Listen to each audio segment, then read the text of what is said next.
Welcome friends, welcome back to the kitchen. Today we're going to make what I think of as a fall cake. So we're entering into sort of that fall and winter, dare I say, coming up to Christmas time. This is a type of fruit cake, but it's not that super dense, super rich type of fruit cake that you're used to. I've modeled this after something called Irish stout cake. And if you go back on the channel to like 2013, you can see the original recipe that Julie and I made. Actually, Julie made in the video. You'll see Julie making it. What I'm going to make today is sort of 9 years later, things that I've changed and made a little bit differently, and I'm not quite so fussy with the recipe anymore. So, into the mixer: flour, sugar, butter, salt, ginger, cinnamon. I think there's a fly in the studio. Anyway, I need to add some nutmeg. So I need to open a brand new nutmeg, and I have a full video on nutmeg. If you want to go and watch it, I'll link to it below. But nutmeg is a giant fruit, or not a giant fruit, but an, apple-sized fruit. The fruit gets taken away and you're left with this. And there's a yellow, orangey, papery skin on here that is an aril. That is the technical name. And that aril is better known as mace. That is the spice mace. It is this papery structure around the outside. The video about nutmeg has close-ups. So I peel that off, and I'm going to save that because I'll crush that up and grind it. Mace. It's wonderful. Which leaves us with this little nut. Inside the nut is the actual nutmeg. So crack it. And inside is the nutmeg. And just grind it in.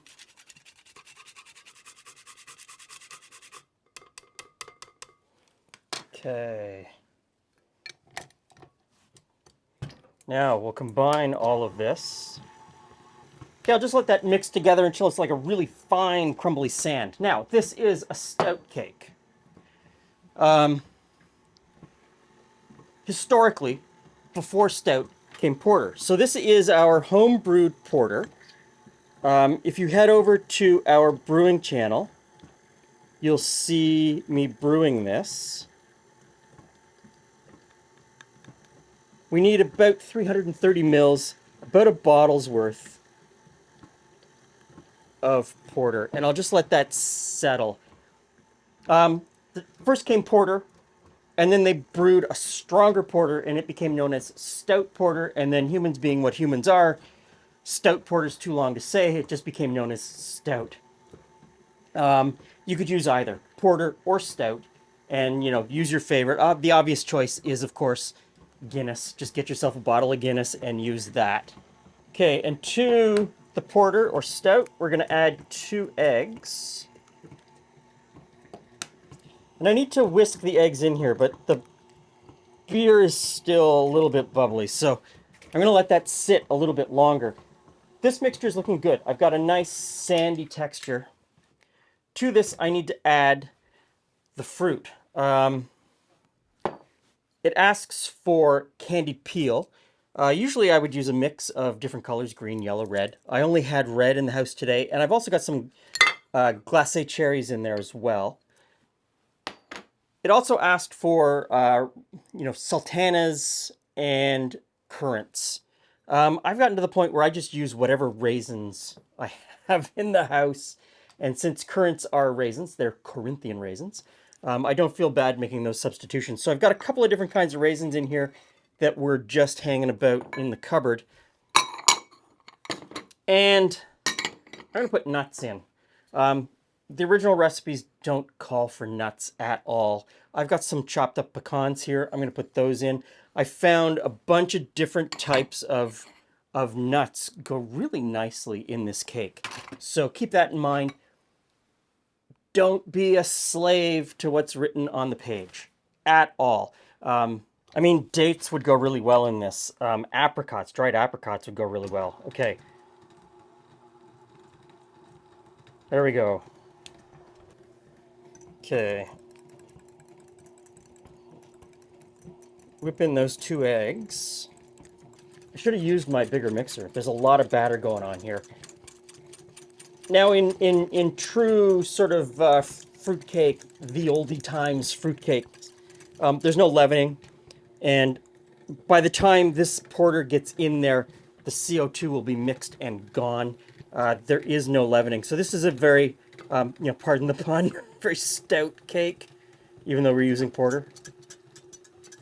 So in the liquid goes with the egg. The mixer speeds up.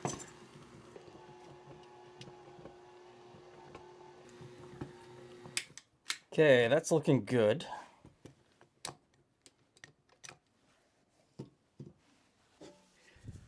I've got a springform cake pan that I have buttered the inside of. Sometimes I'll put a parchment ring and a parchment disc on the bottom, but I find that this, again, is a very stout cake. It doesn't really need it. It's not delicate at all. So in it goes. This gets baked at 350 degrees for 2 hours at least. Again, because there's a lot going on here. It takes a long time to bake. Now, alcohol in a cake. I don't know. I know that for some people it's a no-go, and I completely understand that. Porter, by its very nature, is low in alcohol. I would say that there's probably, even though we put 330 mils of porter in here, the porter was, you'll have to go over to the brewery channel to make sure, but off the top of my head, I think we were about 3.5% alcohol by volume. So, by beer standards, it's fairly low. There's no vanilla in here. Even artificial vanilla is usually made with an alcohol base, and that alcohol base is 40%, which is about the same as whiskey or vodka or something like that. So, I mean, that alcohol is always there. It never fully bakes off. This cake would be a complete cinder before all of the alcohol baked off. That sort of myth that it bakes off or it cooks off, or even if you flambe it, it never fully cooks off. There's always a little bit of alcohol in there. And I guess it comes down to your own comfort level about whether you want to serve it to your children. Like any sort of Christmas cake or fruit cake, where you soak it in rum or soak it in another alcohol, you're only ever eating a small little piece. You're not really going to get much alcohol. But all of this to say, there really isn't a substitute. I mean, there really isn't a substitute. It adds a lot of flavor. In this case, the porter or stout adds a lot of flavor. I suppose you could use milk in this if you wanted to. If you wanted to cook without alcohol, you could use a similar amount of milk. It's going to give you a slightly different texture. It's going to give you a slightly different flavor. In that case, you could up the amount of spices that you use or vary the spices that you use to kind of account for that change in flavor. You could use milk mixed with a little bit of coffee. That would probably work out really well. You would probably get very close in flavor there because stouts and porters have those rich, dark, roasty, coffee type flavors. Yeah, you know what? Milk with a little bit of instant coffee. That would work really well. Do that. If you don't want to cook with alcohol, that's the one I'd go with. Anyway, into the oven.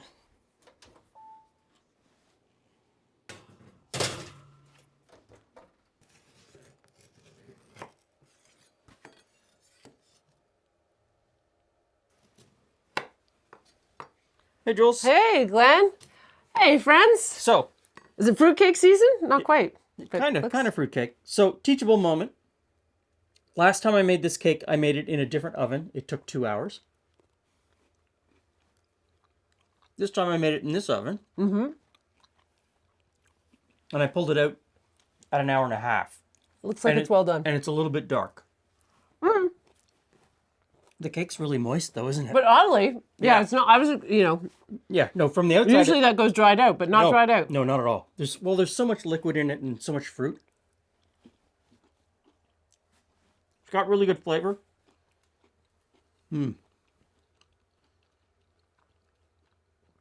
It's not as cloying as a fruit, like a Christmas fruit cake. No. No. It's quite nice. Pleasant cake for tea.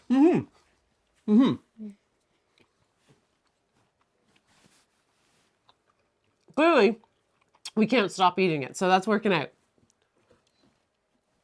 It is, though, the style of cake where you're going to eat just a tiny little piece. This might have been a little bit much. Yes.